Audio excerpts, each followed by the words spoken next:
The pod hit the docking arm like a fist hitting concrete. I did not lose consciousness. That was the first thing I noticed. Every bone in my body screamed at the same time. My vision went white for about 3 seconds, and then it came back gray, which was not much better. The pod had crumpled around me like a tin can under a boot, and I was hanging sideways in the harness, one arm already free and reaching for the emergency latch before my brain had fully decided to stay awake. The latch released. I dropped 2 feet and hit the inner wall with my shoulder. Good shoulder. I noted that with something close to gratitude. I stayed still for 1 full minute, not because I was scared. Because I am a professional, and professionals count. I counted my breaths. I counted the sounds. There was a deep groan from somewhere in the structure around me, the kind of sound that metal makes when gravity is pulling at it wrong. There was a hiss, slow, steady. Somewhere nearby, atmosphere was leaking out of something that had once held it in. I opened the pod access panel and looked out into Korath 9 for the first time. Dark, that was the first word. Not the dark of a room with the lights off. The dark of a place that had forgotten what light was. 17 years of it. The kind of dark that settles into the walls and the floors and the air ducts and stays there like dust. I pulled myself out through the access panel and stood on what had once been a docking corridor floor. Gravity was inconsistent here. About 40% of standard. Enough to keep me oriented, but not enough to feel normal. My boots found the floor and I stood there in the near-total blackness and I breathed. My name is Kale Dravek. I am 34 years old. I am a former sergeant of Ghost Company, 4th Human Expeditionary Force. Retired under circumstances that would take longer to explain than this moment deserved. I have survived 3 operational collapses, 2 crash landings, 1 decompression event that should have ended me, and a tribunal sentence that was, by all reasonable expectation, a death order dressed in legal language.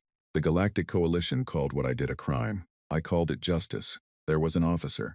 His name was Commissar Velhareth, senior adjudicator of the tribunal's 3rd administrative branch. He moved human refugees, not as colonists, not as workers. He moved them in unmarked cargo containers through fringe space, selling passage documents that were false, collecting payment that was very real, and delivering people to conditions that I will not describe in detail because some things do not deserve to be described. They deserve to be stopped. I stopped it. I stopped it in a corridor on Transit Hub 7, and I used my hands, and I did not feel badly about it then, and I do not feel badly about it now. The Coalition disagreed. Velhareth was a protected dignitary. I was a human who had exceeded authorized use of force by a significant margin. The tribunal lasted 4 days. The sentence was delivered by a judge who did not look at me once during the reading of it. Exile. Station Korath 9. Declared non-operational following a reactor collapse in the 17th year of the Coalition's Outer Reach Initiative. No rescue protocol.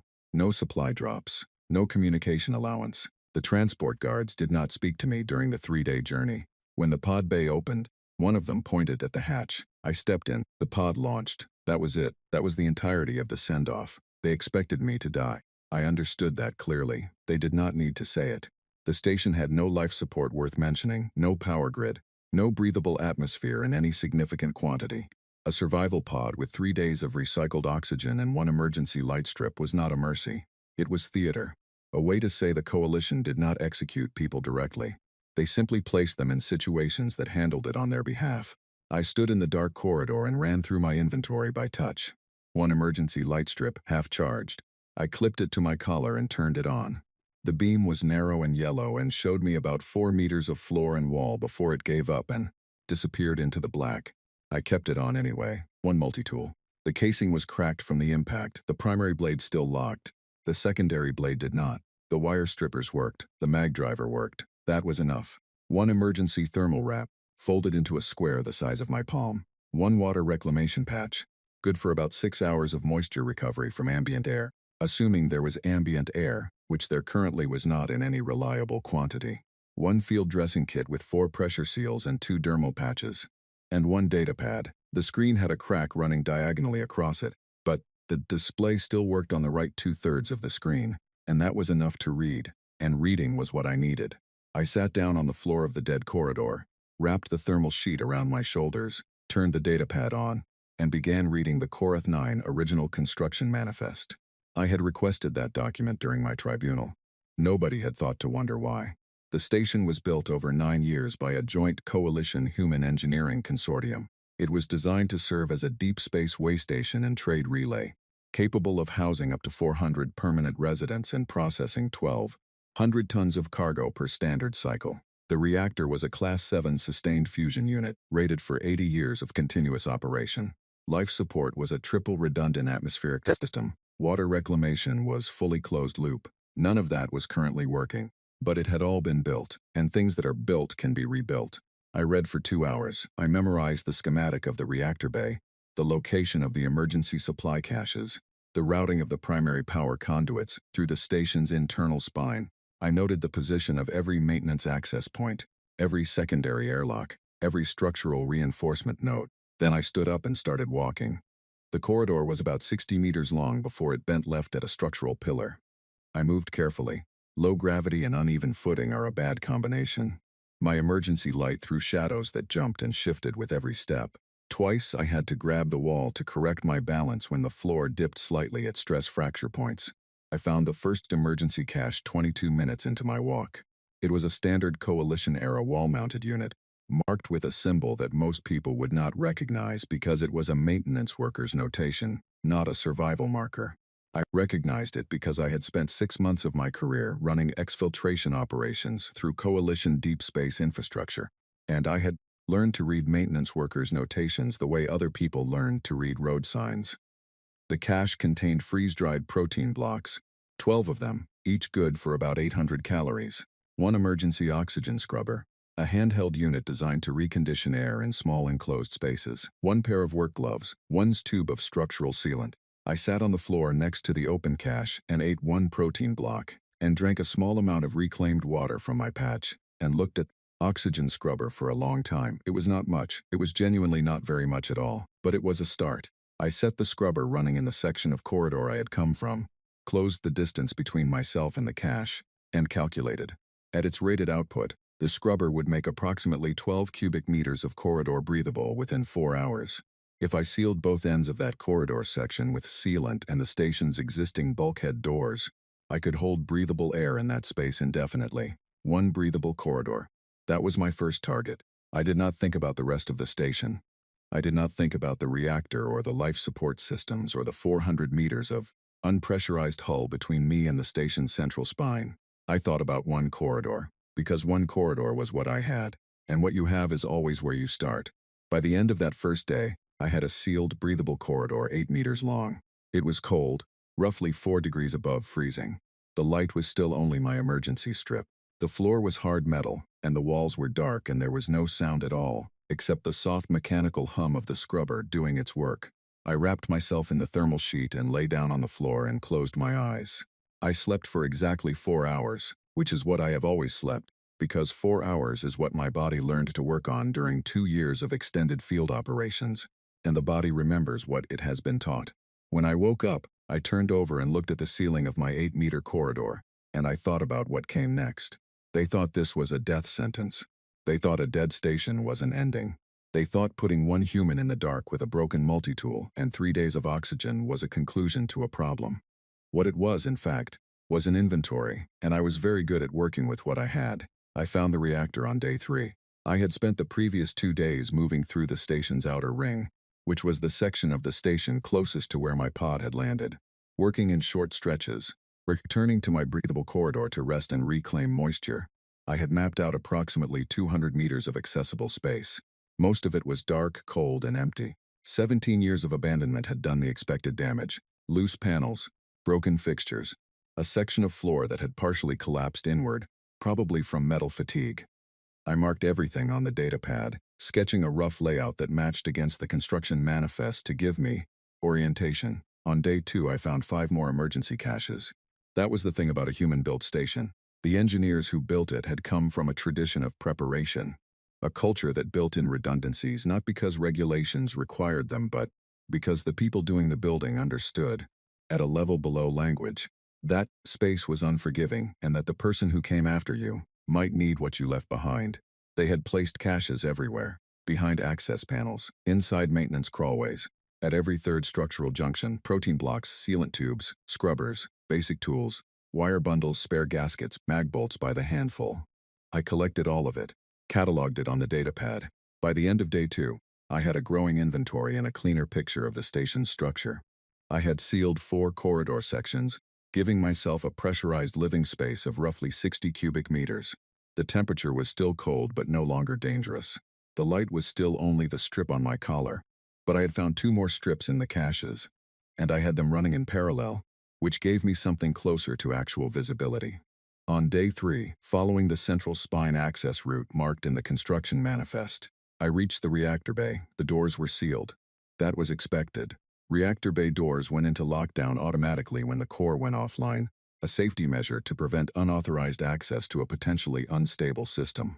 The lockdown mechanism was electromagnetic, run from a small independent battery that should, according to spec, have lasted approximately 20 years.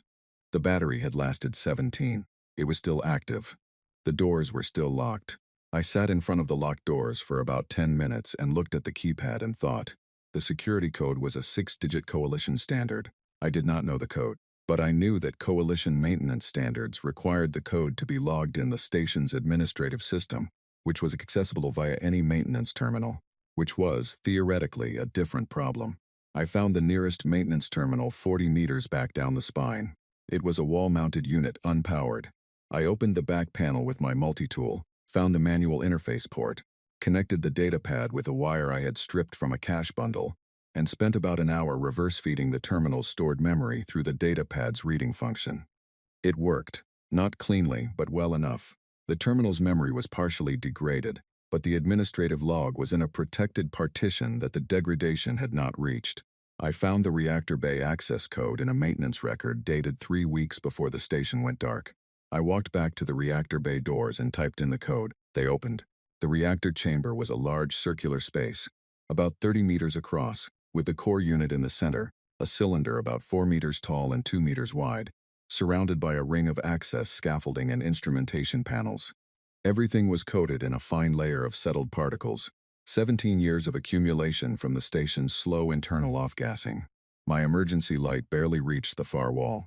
I walked to the core and began my assessment. The core itself was intact. No visible structural damage. The containment shell was unbroken. The instrumentation showed flat readings across the board, but flat readings meant the sensors had no power. Not necessarily that the core was damaged. The ignition coil housing, a rectangular unit on the core's west face, was the critical question. I opened the ignition coil housing. The coil was dead, not damaged, not broken. It had simply discharged completely over 17 years of sitting in a sealed, unpowered space, drawing microamps of current from the ambient environment until there was nothing left. It was like finding a vehicle with a completely flat battery. The engine was fine. The electrical system was fine. There was simply no starting charge. I needed a power cell, a significant one. The ignition coil required a minimum of 4 kilowatt-hours to initiate the startup sequence. I went back to my cached inventory in my head. The scrubbers were battery-powered, but their cells were small, a fraction of what I needed. The emergency light strips ran on capacitor banks, nowhere near sufficient. I was still thinking about this on my way back down the spine when I heard it. A sound. It was not a structural sound, not the groan of metal or the hiss of gas. It was a mechanical sound, rhythactive. I stopped walking and stood very still in the dark corridor, and listened. The sound was coming from a side passage about 15 meters ahead, a maintenance crawlway that branched off the main spine toward the station's outer sensor array. I moved toward it slowly, keeping close to the wall, my hand on the multi-tool out of instinct, rather than any real plan. I reached the branch point and looked down the crawlway. There was a light.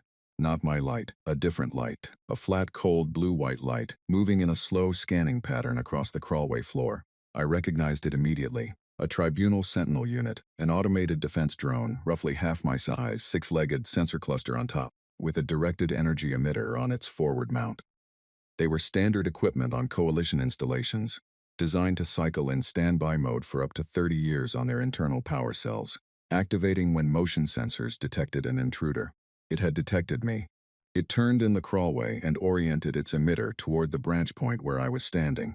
I had approximately 1 second before it completed targeting acquisition. I threw myself back around the corner and heard the snap crack of the emitter discharging against the wall where I had been standing, leaving a dark scorch mark on the metal. I pressed against the wall, breathing, thinking fast. The drone was in a confined crawlway. That was relevant. It would need to advance down the crawlway to get a clear shot at me in the main corridor. The crawlway was narrow enough that the drone would need to move in a straight line. It could not maneuver laterally. I looked at my multi-tool. Then I looked at the wall beside me, which was, according to the construction manifest, adjacent to a cable run that carried power conduit from the sensor array back to the spine. I had the wire strippers, I had the mag driver. I had 12 meters of copper wire from the cash bundles looped over my shoulder. The drone began moving down the crawlway toward me. I could hear its legs on the metal floor. 6 seconds, maybe 7, before it reached the branch point. I worked fast.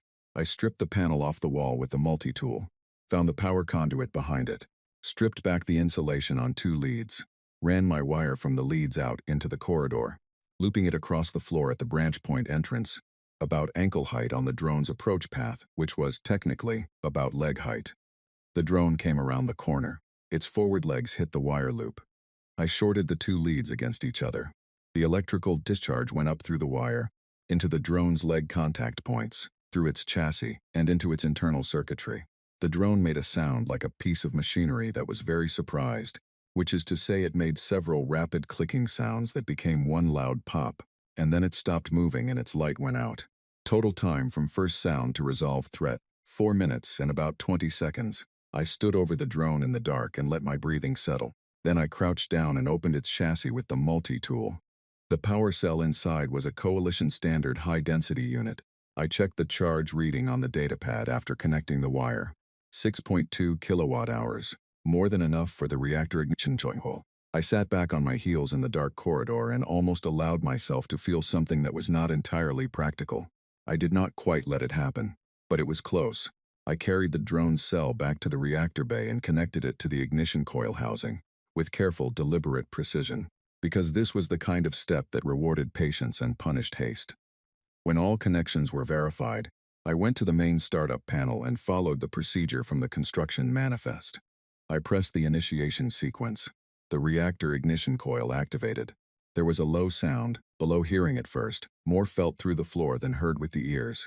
Then it climbed. The instrumentation panels around the core began lighting up one by one, amber first, then green, then amber again as the systems ran their startup diagnostics. The core temperature reading began to climb, slowly, very slowly. I stood in the reactor bay in the growing, slightly warmer dark and watched the numbers climb.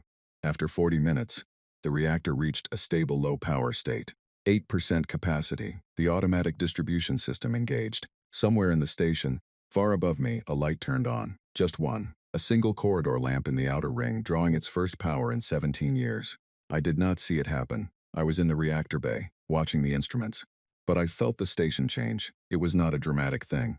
It was small and quiet and almost nothing. But it was not nothing. The station had a heartbeat now. Weak, unsteady, barely worth the name, but real. I turned off my emergency light strip and stood in the reactor bay lit by the amber glow of the instrumentation panels. I had been on Korath 9 for 3 days. I had breathable air in a sealed section, a growing inventory of tools and materials, a working reactor at 8% capacity, and the fresh memory of disassembling a security drone with 12 meters of copper wire and knowledge of electrical fundamentals that I had learned from a manual 15 years ago in a field camp on a planet whose name I no longer used. My hands were cut from the panel work. My shoulder still ached from the landing impact. The temperature was still cold enough to see my breath. I pulled out a protein block and ate half of it, saving the other half for later. Because waste is the one thing you genuinely cannot afford when you are working with nothing. Then I went back to the construction manifest and started planning the next step. There was a full atmospheric system somewhere in this station. It needed parts I probably did not have yet and power I now had just barely enough of. It needed assessment, diagnosis, and a solution that I did not currently possess. It needed work. I have always been good at work. The Vreth ship appeared on day 48. I did not know it at first. What I knew was that the station's docking alert system, which I had repaired and connected to the reactor grid on day 31, gave a low tone from the panel I had set up in what I was now calling the operations room. The operations room was a former administrative space near the station's central spine junction. 4 rooms I had pressurized, warmed to a livable temperature, and outfitted with the best equipment salvageable from the surrounding sections. The alert tone was a simple notification. Something had engaged the outer docking approach beacon. The beacon was running on auxiliary power at barely 5% signal strength. Not enough to register on any standard navigation chart, but apparently enough to attract someone who was looking for something in this particular piece of empty space. I sat at the panel and looked at the proximity reading for a long time. One vessel, about 80 meters in total length, which matched the profile of a Vreth scavenger class. That was a mid-size independent cargo hauler, common in the fringe regions, used primarily by salvage crews and small trading operations that did not want the overhead of operating through coalition-licensed routes. Vreth were a species with a practical, unsentimental approach to commerce. They saw value in things that others had discarded. They were, in a sense, professionals of a similar stripe to what I had become over the past 48 days. They were also currently docking without any prior communication or request for permission, which was either an oversight or a statement. I had 48 days of work on this station. I had restored breathable atmosphere to 6 connected sections covering approximately 400 cubic meters of space. The reactor was running at 23% capacity. Water reclamation was partially online. I had mapped the entire accessible interior of the station and was 3 days away from starting work on the communications array. I was not in the habit of allowing unannounced guests to walk through work I had done. I spent the next hour watching the ship dock through the external sensor feed, which was another system I had repaired in the previous week. It was a battered vessel, as most Vreth ships were, with hull patches in at least 3 places and an engine housing that appeared to have been replaced with a unit from a different class of ship entirely. It docked at the outer ring bay, which I had not yet pressurized but which had a functional magnetic clamp. 4 figures in pressure suits came through the exterior lock. I went to meet them. I did not take a weapon. This was a deliberate choice. I had thought about it for about 30 minutes, while watching them dock, and decided that walking up to 4 armed strangers in a pressure suit was a significantly weaker opening position than walking up to them without one. The message was the thing. Walking out of the dark in a ship suit with a multi-tool on my belt and no indication of distress sent a very specific message. This is my station and I am not worried about you. I met them at the inner airlock of the outer ring bay, which was the first point they would reach, that had breathable atmosphere. I was standing there when the airlock cycled, and the inner door opened and the 4 of them came through. They were Vreth. That confirmed the ship profile. They stood roughly to my shoulder height, broad across the chest, with pale gray skin and large eyes adapted to low-light conditions.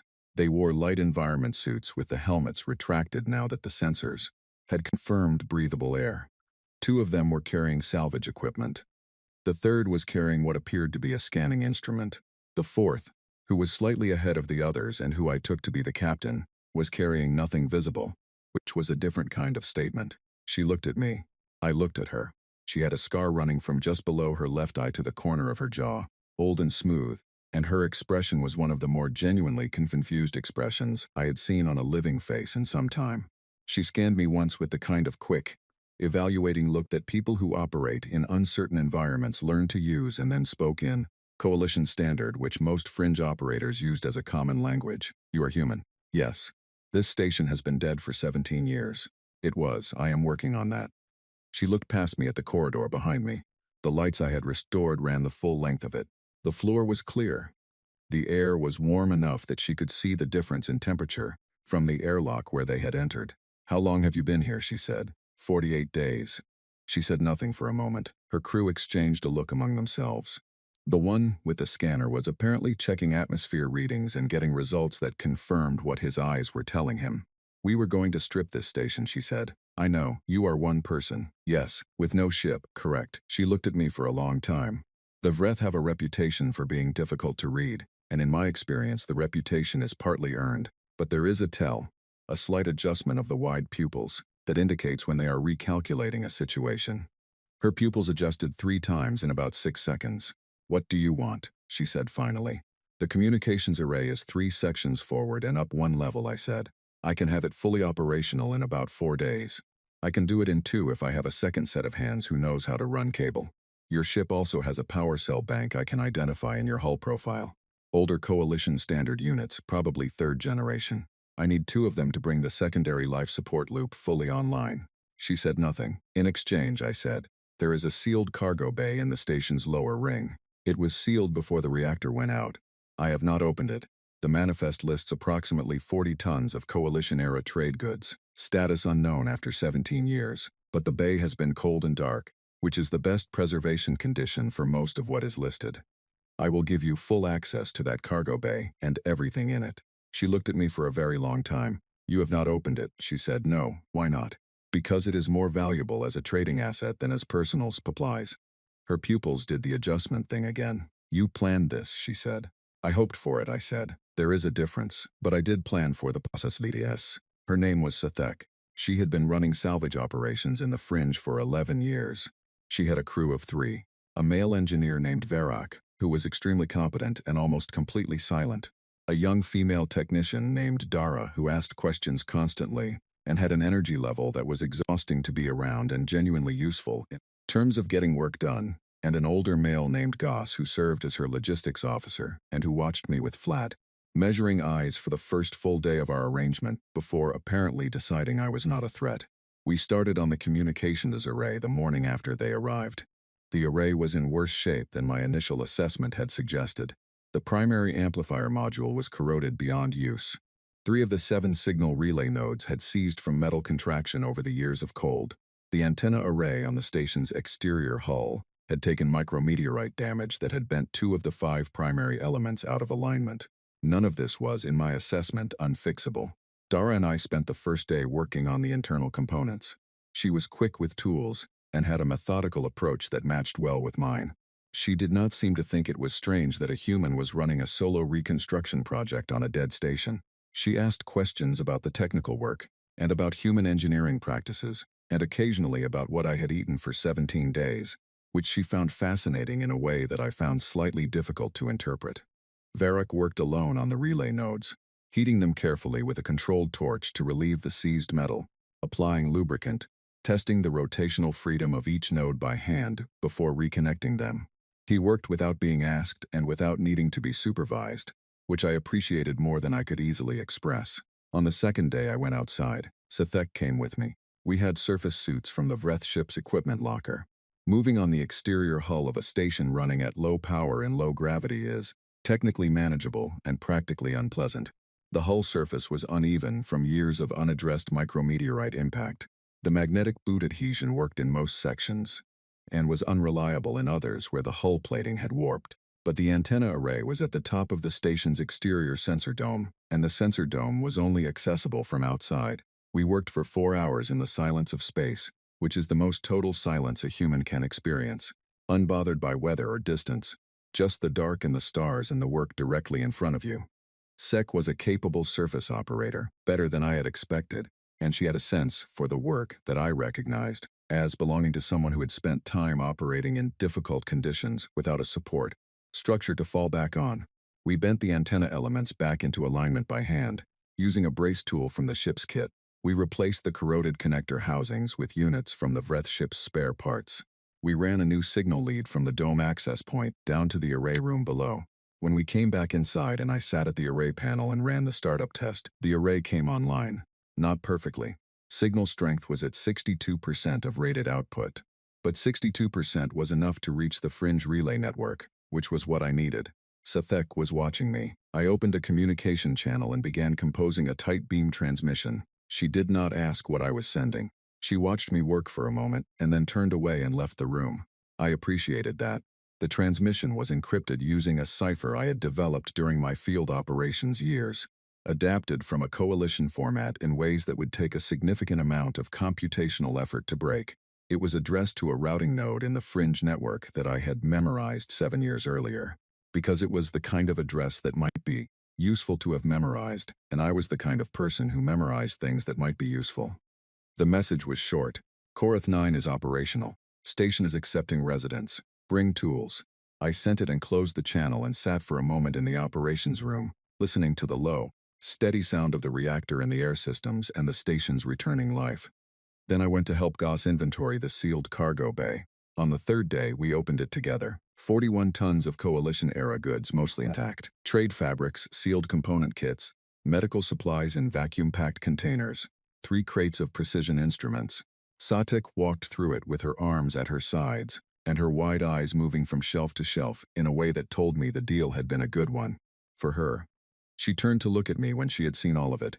"You are a strange human," she said. "I have heard that. You could have told us about the cargo when we first arrived. Could have offered it as a reason for us to help you." "Yes, why didn't you?" "Because I did not want you to help me because of the cargo," I said. I wanted you to agree to a deal because the deal was reasonable. The cargo was the payment. The work was the agreement. She looked at me for a moment. Is there a difference? Yes, I said. There is always a difference between helping someone because you want what they have and helping someone because the exchange is fair. The second kind of partnership tends to last longer. She loaded her ship with the cargo over the next 12 hours. When she was ready to leave, her crew was already on board, and she was standing at the outer docking lock with her helmet in her hand. Will you still be here when we come back? She said. I looked back down the corridor. The lights ran the full length of it. The air was warm and clean. Somewhere deeper in the station, I could hear the distant hum of the life support system that Verac had helped me bring fully online on day 2 of our work together. This station does not die twice, I said. She nodded once. Something in her expression shifted. Not warmth exactly. Something more practical than that. Recognition, maybe. The kind you feel when you encounter something that turns out to be more solid than expected. She put her helmet on and went through the lock. I watched the Vreth ship's drive wake fade against the stars through the external sensor display. Then I turned back to the station. There was still an upper ring to pressurize, a secondary power conduit to reroute, and a medical bay that needed to be built from components I had not yet fully sourced. I went to work. The first humans arrived on day 63. I was in the lower ring access tunnel when the docking alert tone came, different from Sethak's arrival because this time the approaching vessel had hailed first. Using the frequency I had included in the tight beam transmission I had sent through the fringe relay network. 3 short pulses.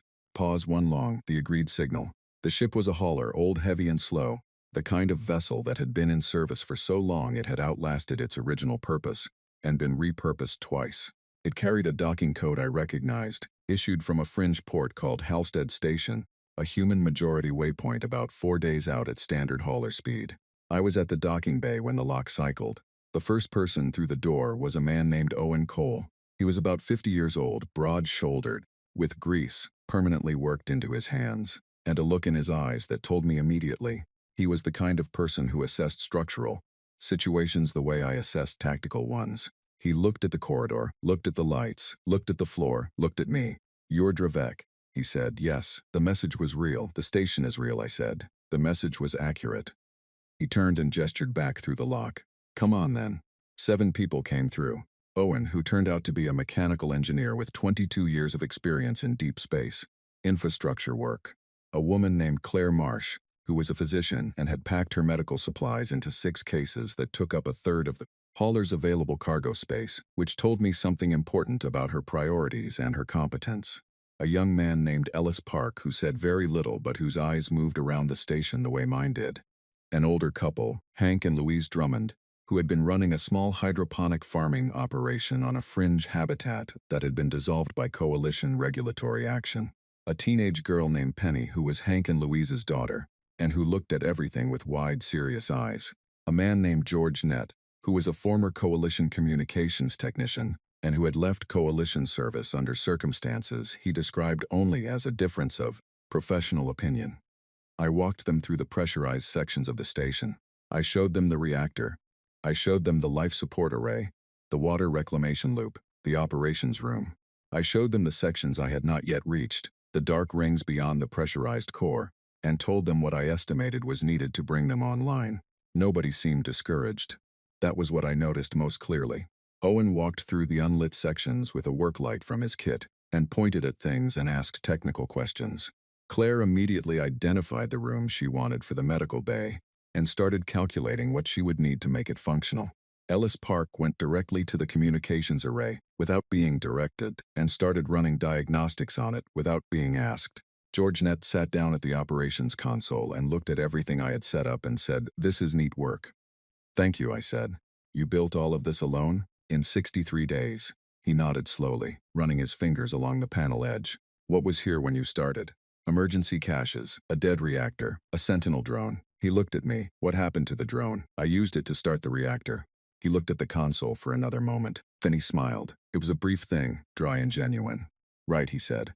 "What do you need first?" Over the next 30 days, the station changed in a way that is difficult to describe without using words that feel larger than the events that produced them, so I will describe the events instead. Owen rebuilt the secondary power conduit routing in 11 days, working 12-hour shifts, And when he was done, the reactor could distribute power to sections that had been drawing from a single overloaded line. This brought the reactor's effective capacity up to 41%. Claire converted the medical bay in 9 days and had it stocked and functional on the 10th. She treated 2 minor injuries during construction work in those 9 days, a cut from a panel edge and a sprained wrist from a fall in the low-gravity upper section, and she did so with the calm efficiency of someone who had been managing medical situations in under-resourced environments for a long time. The Drummond family cleared a sealed bay in the station's middle ring and began setting up hydroponic growing frames. Hank and Louise worked with a speed and competence that made everything they had needed to carry with them make sense. They had not brought furniture or personal goods. They had brought soil medium and grow lights and seeds in nutrient solution, and the knowledge of exactly what was needed. Penny helped everyone. She was 14 and she was fast and she could fit into crawlways that the adults could not reach, and she never complained. She was also, I noticed, learning the station's layout faster than any of the adults. Within 2 weeks she knew every section I had mapped and a few I had not gotten to yet. Ellis Park was a different matter. He worked alone, as I had, and he worked constantly as I had, and he spoke rarely as I did. He focused on the sensor array and the external systems, the parts of the station that interfaced with the space around it. On day 12 of his arrival, he came to the operations room and showed me what he had been building. He had extended the station's sensor network to cover a detection radius of approximately 800 kilometers. He had mapped all the docking approach vectors, identified 3 that were not in the original construction plans, and therefore potentially unknown to Coalition navigation records, and had built a passive monitoring system that would alert us to approaching vessels without broadcasting our own active scan signal. I looked at his work for a long time. "You were in intelligence," I said. "I was," he said. "Coalition?" No, I did not ask further. There were people in the fringe who had histories that were better left in the past. And the useful question was not where they had come from, but what they did now. What Ellis did now was make the station harder to approach without our knowledge, which was exactly what was needed. More people came. A second ship arrived on day 78, smaller, faster, carrying 3 people, a couple named Owen, which created confusion with the first Owen until we began calling the second one by his surname, Briggs, and their partner, a woman named Nora, who was a former orbital construction welder, and who looked at the station's hull repair list and said, "Give me a week." She needed 8 days. But the hull was sealed. By day 90 there were 23 people on Korath 9. The reactor was at 61%. The hydroponic bay was producing its first crop. The medical bay had treated 7 patients, none seriously. The pressurized area of the station had expanded from my original 400 cubic meters to approximately 3,000. The upper ring, which I had estimated as weeks away from pressurization when I was working alone, had been brought online in 12 days with a crew of 4. I walked the pressurized sections every morning. Old habit. Situational awareness, but also increasingly something else. Something harder to name. The station was full of the sounds of people working and talking and building. The lights were on in places that had been dark for 17 years. One morning I passed the doorway to the medical bay and Penny was inside, helping Claire organize supplies. She had drawn a picture and taped it to the wall above the instrument cabinet. A rough sketch, done in whatever drawing tool she had available, of a station seen from outside, with a figure standing in what was meant to be an observation dome. Below it she had written, "The man who fixed the sky." I looked at it for a moment, then I went to the operations room. There was still work to do, but the station was alive now. That was the plain fact of it. What had been a dead structure in empty space was now a working habitation with functioning systems, growing food, medical care, and 23 people who had chosen to come here because the message had said it was real. They were right to believe it.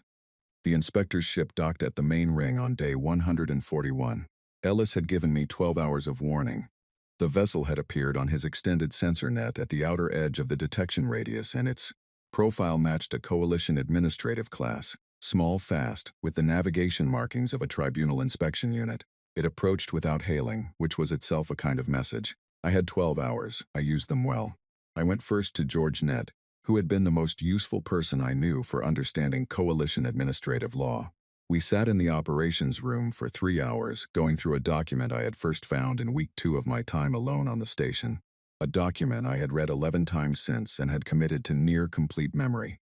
The document was the Coalition Outer Reach Salvage and Habitation Act, Article 19, Section 4, Subsection 7.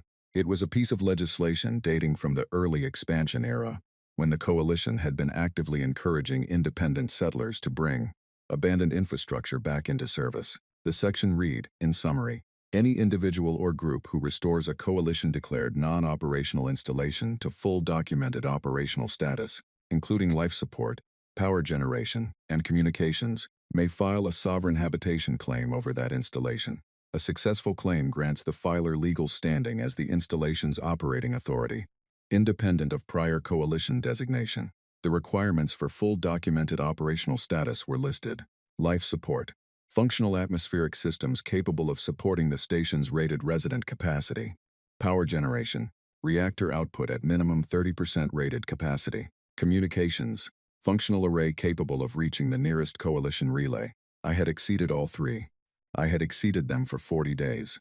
George read through the document twice and then looked at me. You found this in week 2, he's yes. And you did not tell anyone. There was nobody to tell, I said. Then when people began arriving, I did not want anyone to feel as though that was the primary reason for coming. The station needed to be rebuilt, because it needed to be rebuilt. The claim was something I was going to file regardless. It did not need to be the motivation. George was quiet for a moment. Then he pulled his chair closer to the console and said, "Walk me through the documentation requirements. We have time to make sure everything is fully in order." We spent the next 4 hours assembling documentation. The station's operational log, which I had been maintaining since day one, with a thoroughness that had initially been just personal discipline and had eventually become the most complete record of a station restoration in the Fringe database. Power output records, atmospheric readings, water reclamation flow data, resident registration logs. On my own instruction, I had been keeping resident logs since the first ship arrived. Full names, former residences, occupational history. Every person on Korath 9 was registered. Every person's contribution to the station's operation was documented. It was a complete record. It was in fact a better record than most coalition stations kept of their own operations. The day before the inspector arrived, I called the full population of the station together in the largest pressurized bay, which was the former docking coordination center in the middle ring. 23 people, plus 4 who had arrived in the most recent ship and were still settling in, 27 total. I told them about the sovereign habitation claim. I explained the document. I explained what the inspector's arrival likely meant. I explained what my intention was. Nobody seemed surprised. That was what I noticed most clearly. Owen said, "We figured something like this was coming." "We have been here for months," Louise Drummond said. "Nobody from the coalition has been by for a welfare check. They are not here to help. They are here because the power reading surprised them." "What do you need from us?" Claire said. "I need anyone who is willing to stand with me at the docking bay when the inspector arrives," I said. "Not as a threat, as a fact, the fact that this station has residents, that it has been rebuilt, that it is operational. Presence communicates that more clearly than any document." Every person in the room said yes, without discussion, without negotiation. I spent the rest of the night ensuring the station looked exactly as operational as it was. Which is to say, I spent the night doing what I always did, working. The inspector's name was Adjudicator Vel Sorath. He was Vel, like the officer I had been exiled for removing from the world, though the resemblance ended at species. He was thin, precise, and wearing a uniform that communicated administrative authority in every detail of its tailoring. He came through the docking lock with 2 assistants and stopped short when he saw the corridor. The lights were on. The air was warm. The floor was clean. The walls had been checked and cleared of the loose paneling that had characterized most of the station when I arrived. He looked at the corridor and then looked at me. Behind me, in a loose group extending back down the corridor, were 27 people. Some in work clothes. Some with tools in their hands, because they had come directly from jobs in progress. Owen had a section of conduit under one arm. Nora was still wearing a surface suit from exterior hull work, with the helmet clipped to her belt. Penny was standing next to her mother with a work light in her hand. The inspector's gaze moved across all of them. He said nothing for a moment. "This installation was declared non-operational," he said finally. "It was," I said. "I restored it. You are Kale Dravek, yes. You are an exiled individual under Coalition Tribunal sentence." "I was exiled to this station," I said. "The sentence was indefinite placement at Korath 9. I am at Korath 9. I have been here for 141 days. The station is now operational. I am filing a sovereign habitation claim under the Coalition Outer Reach Salvage and Habitation Act, Article 19, Section 4, Subsection 7. I handed him the claim documentation. George had formatted it using the standard Coalition administrative template, printed through the station's newly restored document processing unit. The inspector took the documentation. He read it. He read it again. His two assistants looked at each other. This claim, he said carefully, requires verification of operational status. The station has been at operational status, by every metric defined in the Act, for the past 40 days, I said. The operational log is available for your review. Atmospheric readings, power output, water reclamation data, resident registry, all complete. He looked at the documentation in his hands. Then he looked at me. Then he looked at the 27 people standing behind me. I could see him working through it, the math of the situation, the legal weight of the document, the presence of the people, the reality of the lit corridor and the warm air and the clean floor. I will need to review these materials, he said. Of course, I said. We have a conference room. I had it set up this morning. He spent 6 hours on the station. He reviewed every document George and I had prepared. He walked through 4 sections of the station with his assistants, asking questions. He spoke to several residents, including Claire and Owen and George, each of whom answered with a clarity and calm that told me they had understood exactly what was needed. He ate a meal in the common space that Louise had set up. I do not know if he was aware of the significance of that, of being fed food grown on the station he had come to assess, but the Drummond family served him without making anything of it, and he ate without comment. At the end of his review, he came back to the operations room where I was waiting. The documentation is complete, he said. Yes, the operational status requirements are met. He stood in the doorway for a moment. He had the look of a person who understood that the situation was not what he had expected, and had not yet fully integrated that understanding. Your exile sentence, he said. It specified this station. It did. You have not left. No. He looked at me for a long time. The claim will be reviewed by the Tribunal Administrative Office, he said. I am aware of the process, I said. It may take time. I am aware of that as well, I said. The station will continue operating in the meantime. He left without saying anything further. His assistants followed him through the docking lock and back to their ship. I watched their vessel disengage from the clamp and pull away from the station on the external sensor display. When it was gone, I turned off the display. Owen was behind me. He had been there for the last hour, not intruding, just present. Well, he said. He reviewed the documentation, I said. He did not refuse it. What does that mean? It means the claim is in process, I said. It means the law is real and the law works. And the people who built this place into law built it to work for people who earned it. I paused. They will try to find a reason to complicate it. They usually do. It will take a few more months. And then it is ours, I said. Legally, documented, on record. Owen was quiet for a moment. Then he said, Upper Ring Section 7 still needs its ventilation run completed. I was thinking Ellis and I could tackle it tomorrow. That works, I said. He nodded and went back to his work. I sat at the operations console for a moment alone. Through the sensor display, the inspector's ship was a small point of light against the deep black, growing smaller. I turned the display off. There was no point watching the past get smaller. There was only the future, and the future was right here, in the warm, lit, breathing station around me. A year.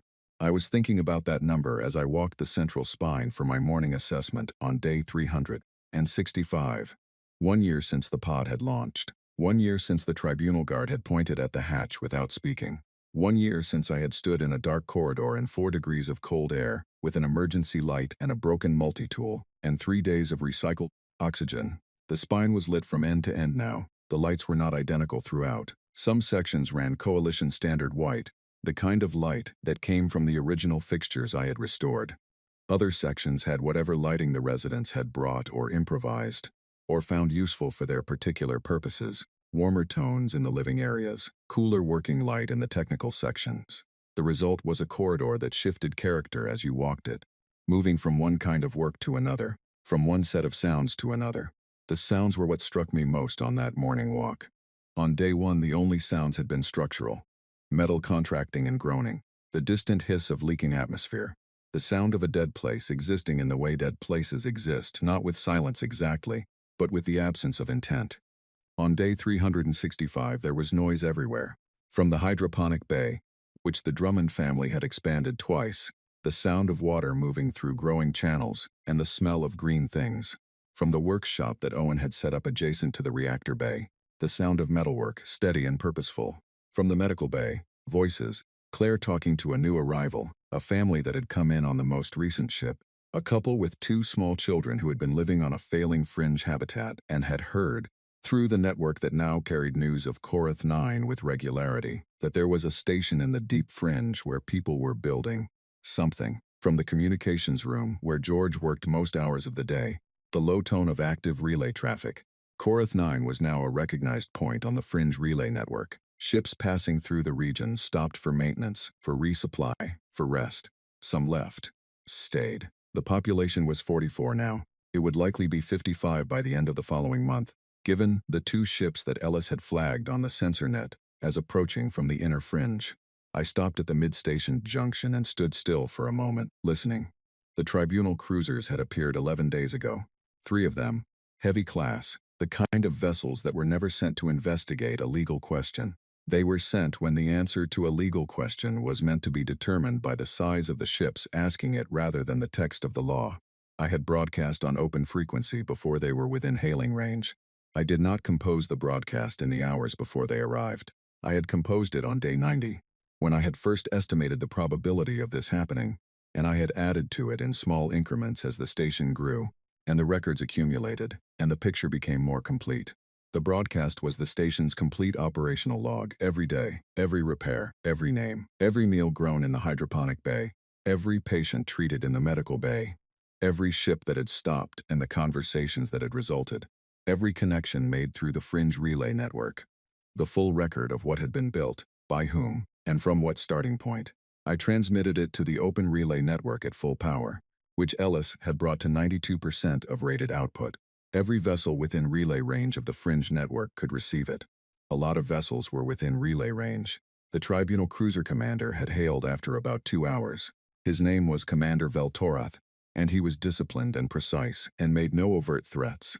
But the 3 warships holding position at approximately 200 kilometers spoke for themselves. The sovereign habitation claim filed for this installation, he said, remains under review. It has been under review for 61 days, I said. The review period specified in the Act is 30 days. Silence. Then, there are complicating factors. The law does not provide for complications of the kind you are describing, I said. The requirements were met. The documentation was complete. The review period has elapsed. The claim stands. The tribunal disputes that interpretation. The tribunal may dispute it in writing and submit that dispute to the coalition legal arbitration body, I said. Until that process concludes, this station operates as a recognized independent installation under the habitation claim. That is what the law says. I would be happy to read you the relevant section. He did not respond immediately. In that silence, the sensor net showed what Ellis had quietly told me 30 minutes before the broadcast. 14 independent vessels had moved to positions within visual range of the station, not in formation, not in any kind of military arrangement. Just present, a Vreth salvage ship, 2 human haulers, a Keth trading vessel, a mixed crew freighter, and others. Ships that had stopped at Korath 9 over the past months. Ships that had received the broadcast. The commander had seen them on his own sensors. You have been busy, he said. I have been building, I said. There is a difference. He was quiet again. Then how did you do this?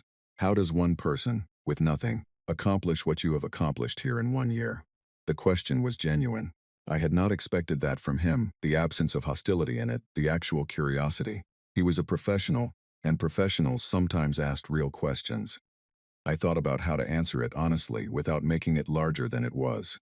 You left me alone with a problem, I said. That is all a human needs, a problem in time. Everything I built here, I built because it needed to be built, using what was available, one step at a time. There was nothing complicated about it. The station needed a reactor. I found a way to start it. It needed atmosphere. I found the components. It needed people. I sent a message. Every step was the same. Identify what is needed. Find what is available. Connect the two. Another silence. You found a way to start the reactor, he said slowly. With what? A Sentinel drone and 12 meters of copper wire, I said. The silence lasted longer than the others. Then the commander said, the claim review will be concluded. I appreciate that. The 3 cruisers began to withdraw, slowly, then faster, their drive signatures growing in the sensor display before beginning to shrink as distance took them. I watched them go. Then I turned off the display and went to help with the ventilation run in the upper ring, because it was not finished and unfinished work does not finish itself. Now on day 365, I walked the full length of the central spine and stopped at the far end where the original structure met the observation dome. The dome had been cracked and vacuum sealed on day 1. I had repaired it in week 3, sealing the crack with structural compound and reinforcing it with a brace plate from the cache materials. It was not beautiful work. The brace was visible as a darker line across the lower curve of the dome, and the transparent panel still had a slight haze from the repair compound. But it held. It had held for nearly a year. I sat in the chair that Owen had found in a storage bay and brought to the dome room without comment, just placed it there one day as though it had always been there. A plain work chair, slightly too high for the dome window but positioned so that the view was unobstructed. The stars were what they always were. Countless, cold, completely indifferent, enormously far away. The kind of distance that a human mind cannot genuinely process and so simply registers as immense and moves on. I looked at them for a while. I took out the tribunal sentence document. I had kept it in the inner pocket of my work jacket since day 1. It was worn at the fold lines now, soft from handling, but still entirely readable. I read the relevant line. Sentence. Exile to non-operational installation Korath 9, indefinite duration, with environmental conditions constituting sufficient probability of terminal outcome. Environmental conditions constituting sufficient probability of terminal outcome. That was the official language, for we expect this to end you, and we would prefer not to be held responsible for that. I had carried this document for a year. I had read it perhaps 30 times. Not out of bitterness, but out of the same reason I kept other pieces of operational data close. Because the problem you face is clearer when you can see it written down. I folded it one more time. I walked back to the operations room, where Penny's drawing was still on the wall above the command console. The man who fixed the sky. The station seen from outside, with a small figure in the observation dome. I tucked the sentence document behind the drawing, where it was visible but not prominent, between the order that was meant to end me, and the picture drawn by a child who had grown up on a station that had not been there a year ago. Then I sat at the console and looked at the day's operational reports. The reactor was at 79%. Life support was fully redundant. The hydroponic bay was producing enough calories for 60 residents. The water reclamation loop had not required manual intervention in 40 days. The communications array was running 23 active relay connections. The medical bay had treated 11 patients in the past month, none seriously. Ellis's sensor net had flagged 2 incoming vessels, one of them carrying a family and one of them carrying a mechanic named Alan who had sent a message 3 days ago asking if the station needed someone who knew how to rebuild atmospheric processors, which it did. I opened the docking protocol for the incoming ships and began preparing the welcome procedures. Every new person was a new pair of hands. Every new pair of hands was a new capacity. Every new capacity was another thing the station could do that it had not been able to do before. That was how it had always worked. That was how it would keep working. They had given me a sentence that was meant to be an ending.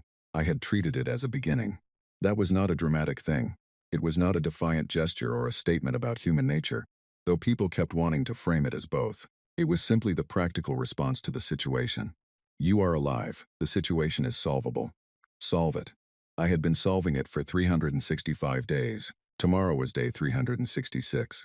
There was a full upper section still waiting on a new power coupling installation. The incoming mechanic named Alan was exactly what was needed for that job. I noted it in the work log and added it to the morning schedule. Then I went to sleep exactly 4 hours, as I always had, as I always would, because the body remembers what it has been taught. And the station hummed around me, warm and alive and fully, irreversibly real.